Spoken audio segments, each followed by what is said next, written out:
Hi, this is Eva with Pain Free for Life Summit. We are here today to discuss strategies of how to eliminate chronic pain and how to improve the quality of our lives while we live with a chronic condition.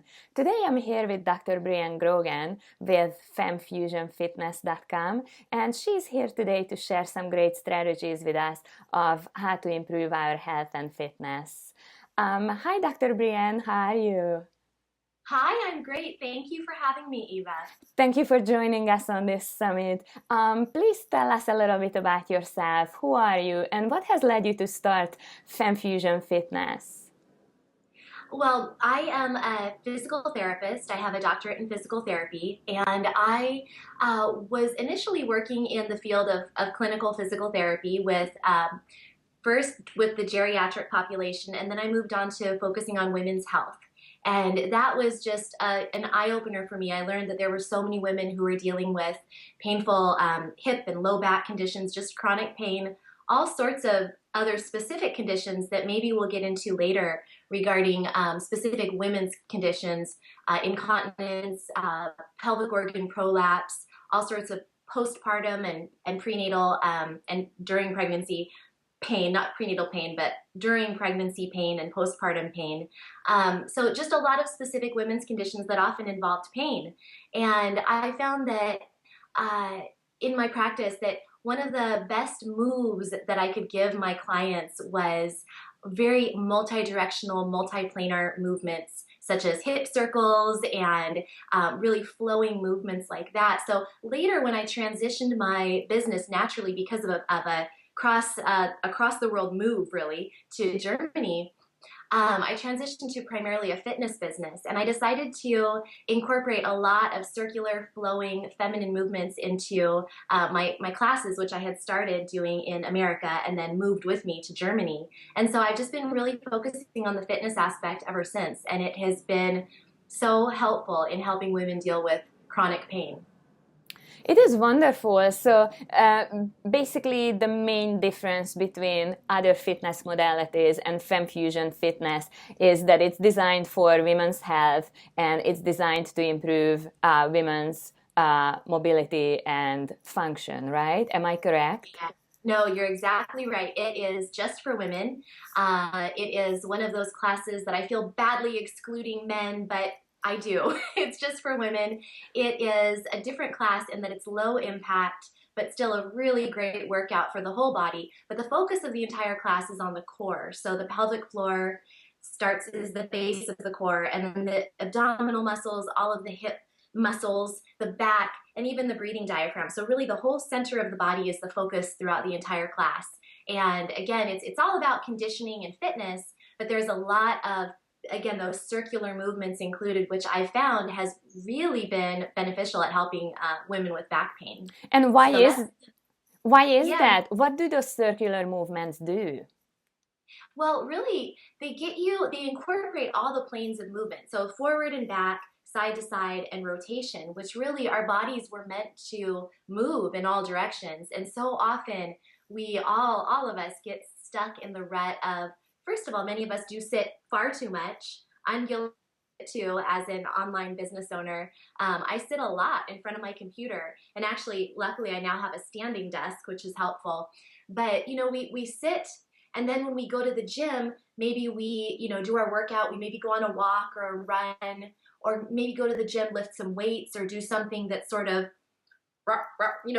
straight in front of us. Yeah. And it's rare that people go out and do things that uses their body and mobilizes their joints and all the directions, the juicy directions that our joints really can move and should move in order to maintain flexibility, mobility, to really get the synovial fluids moving in the joints, and to keep everything as strong as it possibly can be and as flexible. So that's why I love circles so much, hip circles and figure eights and those flowing movements.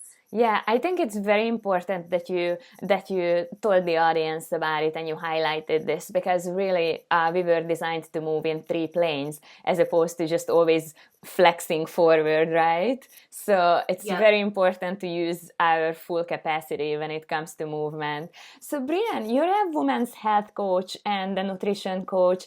What are the most common health issues that women need your help with, and how do you help them? Yeah, I've kind of because of my physical therapy background and what I started out with, which was women's health and geriatrics, but women's health in particular, and sort of the focus that I've done with my business has just been on women's health. So most women seek out my help when they have some kind of pelvic floor dysfunction, which is extremely common. So I wouldn't, there's also certainly a lot of issues with postpartum. Diastasis recti is a big one where the abdominal muscles separate. And that usually happens during pregnancy, and then they remain separated after childbirth. And that can be a big problem with as far as what kind of conditioning and what kind of exercises are appropriate after baby. So that's a big reason people contact me. But I'd say the main reason people contact me, and a big women's health issue that's very common, is the pelvic floor dysfunction. So problems with bladder leakage, not being able to control the bladder, and problems with the pelvic organs dropping low, hanging a little bit low. So you can definitely do a lot as far as conservative treatment options, exercise and body mechanics, posture, things like that. You can do a lot that don't require going to the doctor, medication, or surgery. So I'm always happy to share that information. And Brianne, why do you think so many women suffer from pelvic floor dysfunction? How does it affect a woman's life? And is this condition preventable? Is it always caused by pregnancy, or it could just happen along life? Yeah, no, those are great questions. And pregnancy definitely is a factor, a big factor that can exacerbate this tendency that women have toward having these issues. But it can even happen. The incontinence and even prolapse can happen in women who've not had children or never been pregnant. Incontinence in particular is somewhat, I wouldn't say common, but it definitely is seen in young female athletes and young women who've not been pregnant, not had kids. So it's something that a lot of people of all ages deal with. Again, pregnancy does definitely do a number on the pelvic floor for many women, because you're carrying that baby for 9 months and then you birth the baby. Even if you have a cesarean section, you're still carrying that baby, and it's pressing down on the pelvic floor and the pelvic organs that are pressing into the pelvic floor. So it's definitely a risk factor, but it's not the only factor. The way women are built, we naturally have more flexible pelvic floor muscles than men. And we have that extra opening in the pelvic floor, which would be the opening that the pelvic floor muscles surround the vagina. So the men have a pelvic floor, they have pelvic floor muscles, but the urethra and the anus are the two sort of openings that the muscles surround. The females have a third opening, which is the vaginal canal. So the pelvic floor muscles surround those three openings. And again, the pelvic floor is a broader area of muscle because our pelvises are broader, and they have to be flexible because they have to stretch to allow for the possibility of a baby to exit the birth canal. So because of those risk factors, and then of course the possibility of pregnancy, that's why women tend to, or are some reasons why women tend to have these types of issues. And I think probably one of the major players in all of this is that we are a fairly sedentary society in modern times. And when we're not moving and using that full range of motion and squatting and standing and doing everything that ultimately we'd be doing all day long, our core muscles and our pelvic floor just aren't quite getting the activity that they need to stay supple and strong and flexible and responsive.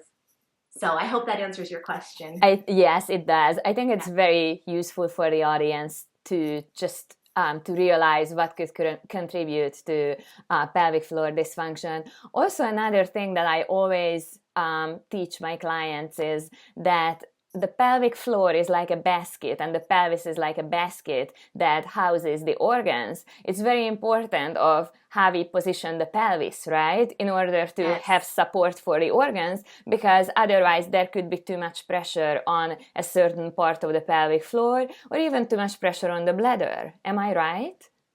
You are exactly right. And posture is a huge component of this. So if people are, again, it can relate to the sitting too. If you're spending a lot of time sitting and kind of slumping, I'm not sure if I can be seen right now, but sitting maybe on your sacrum, the back of your pelvis, because you're slumping, your pelvis is kind of tucked under. That's a lot of downward pressure on the organs that could then contribute to prolapse because things are pressing down. You're not in a good position to keep everything supported and in the ideal position in your pelvis. So posture is huge, whether you're standing or sitting. You need that good position, like you just stated, to have everything be held in place and supported properly. Thank you for clarifying that. Brianne, Yeah. Women often think that pain is normal part of aging. What do you think about that statement? Oh gosh, I think that it's kind of like bladder incontinence or bladder leakage. It may be normal, unfortunately, or I should say it may be typical, but it's not normal. So it's not something that has to occur. It's not something that just necessarily comes with the territory. Yes, it's typical, but it doesn't have to be what you expect, you know? You can do a lot to prevent the pain and to treat it as it comes along. I think it's important to get on top of it. Of course, it's difficult to move when you are hurting, but if you are keeping in mind that in the long run, the small increases in daily movement can actually really go a long ways toward preventing it from increasing and even treating the pain that is there currently. So yes, typical, but not normal and not something that should just be accepted in many cases. I'm very sensitive to the fact that I know chronic pain is a very difficult condition to deal with, and I know that it may sound flippant for me to say just move, because I know that it's hard and it can hurt and it doesn't feel good, but motion is lotion, and movement is really essential toward improving and treating the pain that you do have and preventing it from getting worse. I agree with you 100%. I always tell my clients that, just like you said, even though sometimes movement hurts, but it's very important not to become sedentary and just continue moving, because there are some basic movements that we must perform numerous times throughout the day. One of the most basic ones is walking, right? It has to be done with the proper technique, because if not, then the body is used in a way that it wasn't designed for moving, and that's going to cause further pain. Also, some other basic movements that people maybe don't even realize that they do is sitting down, standing up. Basically, we do squats when we do that, right? Yes, yes. We do lunges when we bend over to pick something up. We push, we pull. We have to stay functional and be able to perform those moves. Otherwise, we just set ourselves up for injury. Like, so many of my clients injure themselves when they travel, because it's not easy to shove the suitcase up into the overhead bin, right? So if you don't know how to push and then how to pull, you may hurt your shoulders or your lower back. So it's very important to practice those moves and become really good at them, so we can function better in everyday activities. Yeah, yep. Exactly. Brianne, I would like to circle back a little bit to the pelvic floor dysfunction again. How does it affect the rest of the body? Can it contribute to chronic pain? Just the weak abdominals, the weak pelvic floor, can it manifest in chronic pain? And if it can, what can we do about it? Yes, great question. And absolutely, in many different ways. It really, it's going to be different for different people. But for example, you mentioned the weak pelvic floor and weak abdominals, which often go together. This area is so connected, the core area, the pelvic floor, the deep abdominals, they're very close in location, and also their activity levels tend to be quite connected. So if they're very weak and underactive pelvic floor muscles, and also weak abdominal muscles, then that can lead to instability in the spine. The whole spine can become unstable, and that can lead to back pain, very common. Now, on the other end of the spectrum, some people actually have hyperactive pelvic floor muscles. So they're overly tense, overly active for many, many reasons.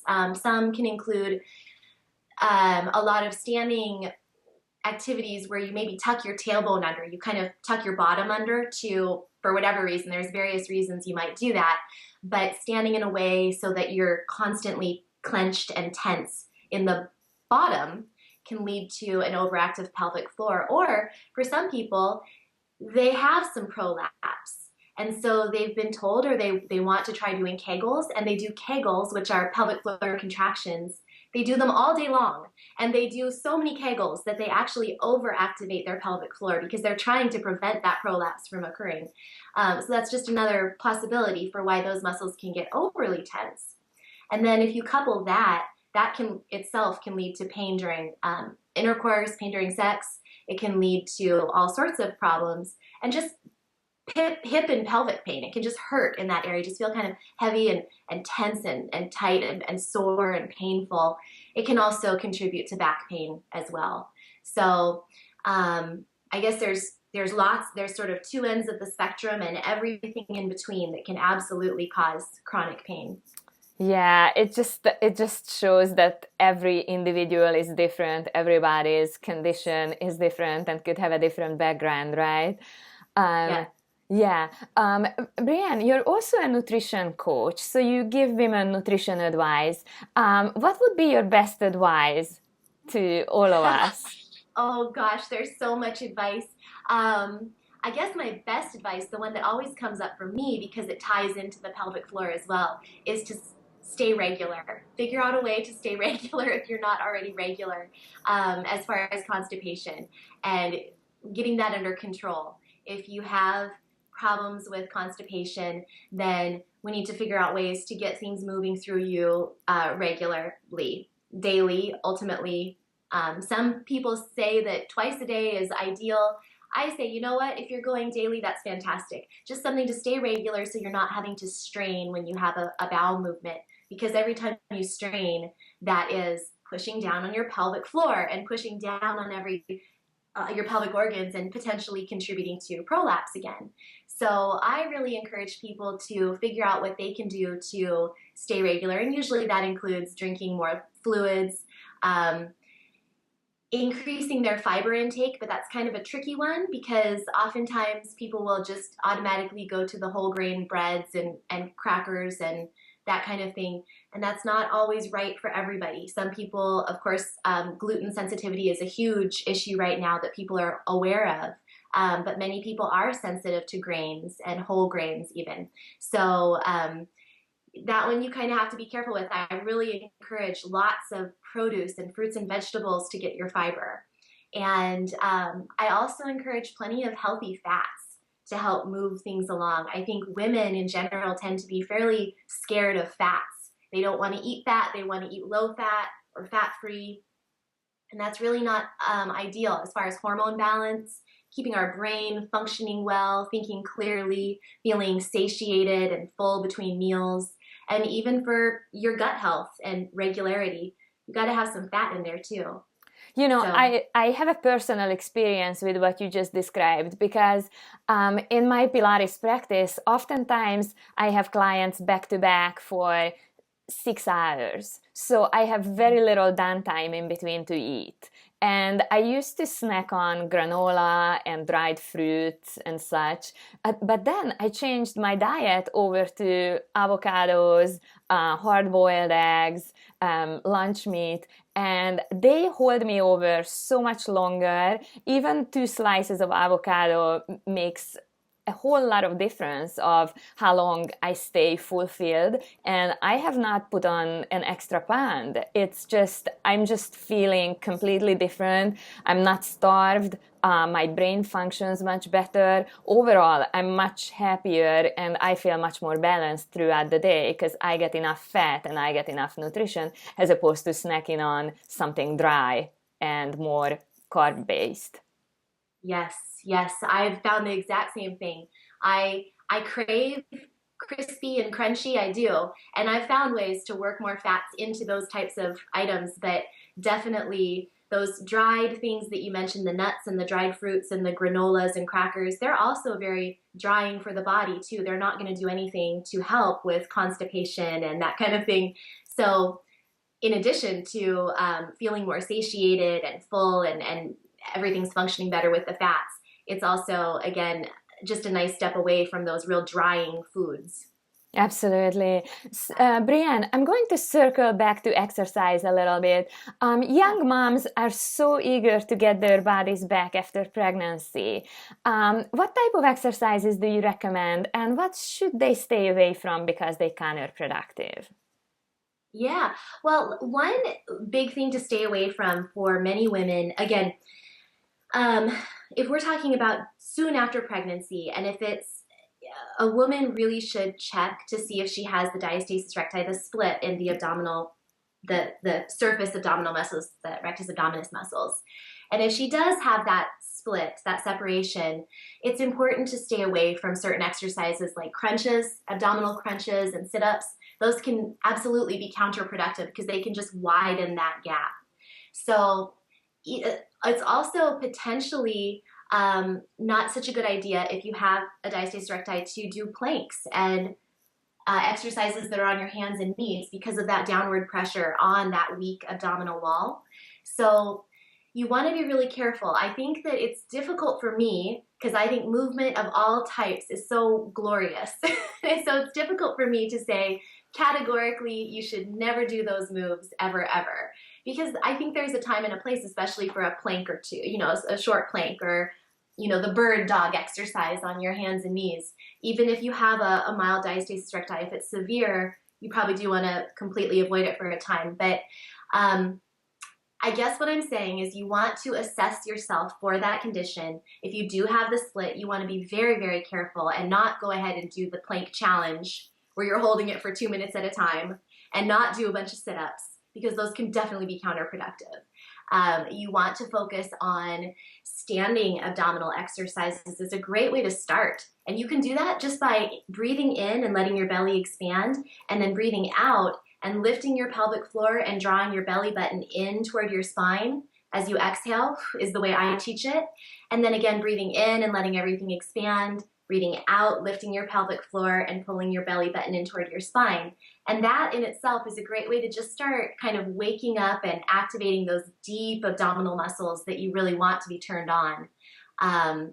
So the focus should really always be when you're healing from pregnancy or healing from pregnancy and childbirth is activating the deepest abdominal muscles, the transverse abdominis. And I think Pilates tends to be a great resource for people.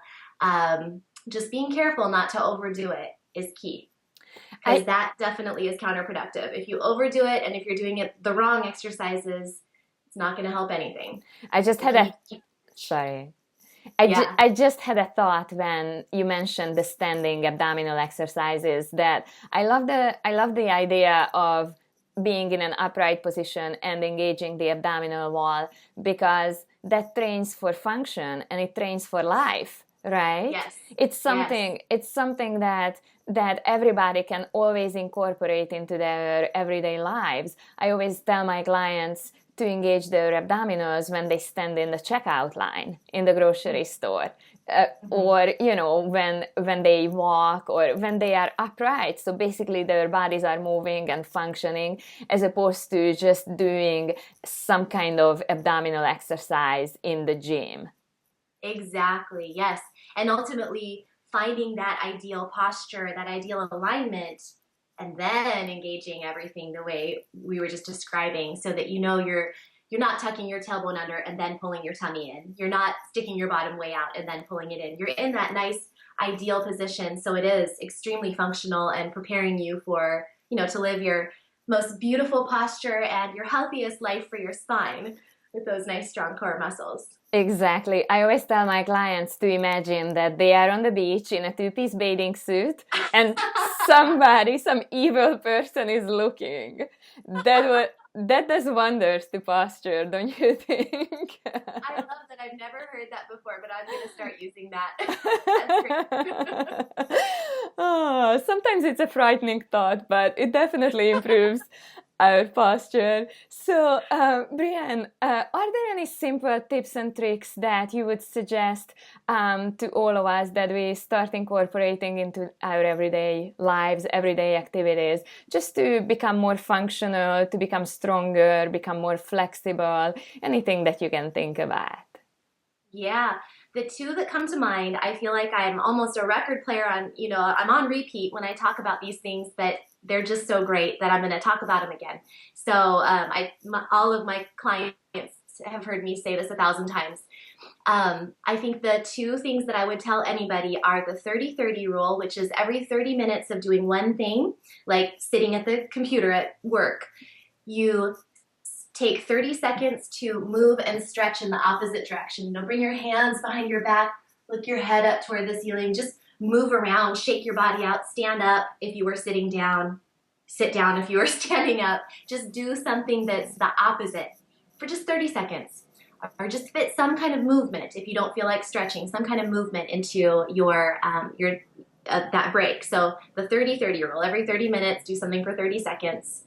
And then the other thing is hip circles. I just love hip circles. They're a great way to really bring in all of the core muscles from the hip area, even the pelvic floor, and the deep abs in the back. And so I just have people, I have several videos actually on YouTube that talk about hip circles, but you just move your pelvis in a circle on the ground, or if it, like it was drawing a circle on the ground beneath you. So you keep your upper body fairly still, and the lower body is moving in a circle. And then you can go the other way. And honestly, if you'll do that 20 to 50 times each day, it really is a great way to wake up those core muscles, get your joints and your hips and your spine and everything nice and lubricated, and also can help with digestion too, because you're really moving that digestive area around. So I love waking up with hip circles. I love that advice. When I first started doing hip circles in my Zumba class, out of all places, I noticed that I was so stiff circling to the left. I was much more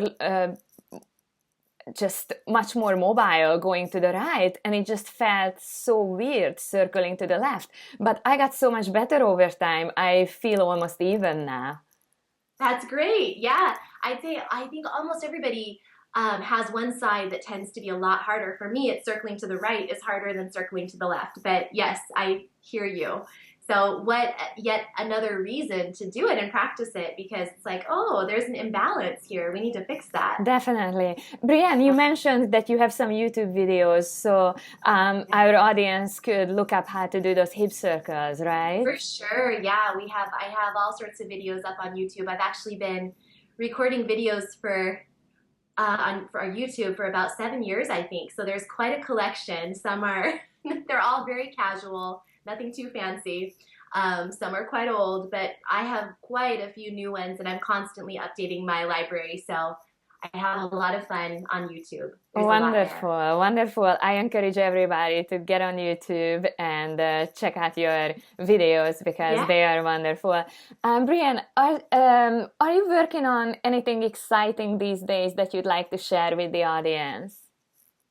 Yes, I am. I have several things that I'm working on. I'm actually putting some of my Fem Fusion classes, my full-length 60-minute Fem Fusion classes on YouTube, so people can see what a full 60-minute class is like. And then I have all of my short videos. I have some online offerings that are coming up as well. I have one that's currently available. It's called the Weekend Reboot. It's a 2-day detox.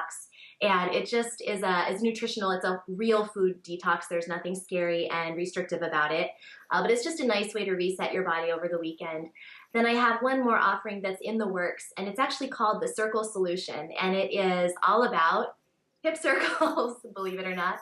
So it's an e-course that is in the works, just helping women learn how to move in that way. If it feels funny, if it feels stiff, really helps them get from stiff and tight to real flowing in about 21 days. So I'm working on that, and I'm really excited about it. Brianne, thank you so much for sharing your knowledge with us. It was a pleasure to have you here today. Thank you so much. Thank you. Really appreciate it.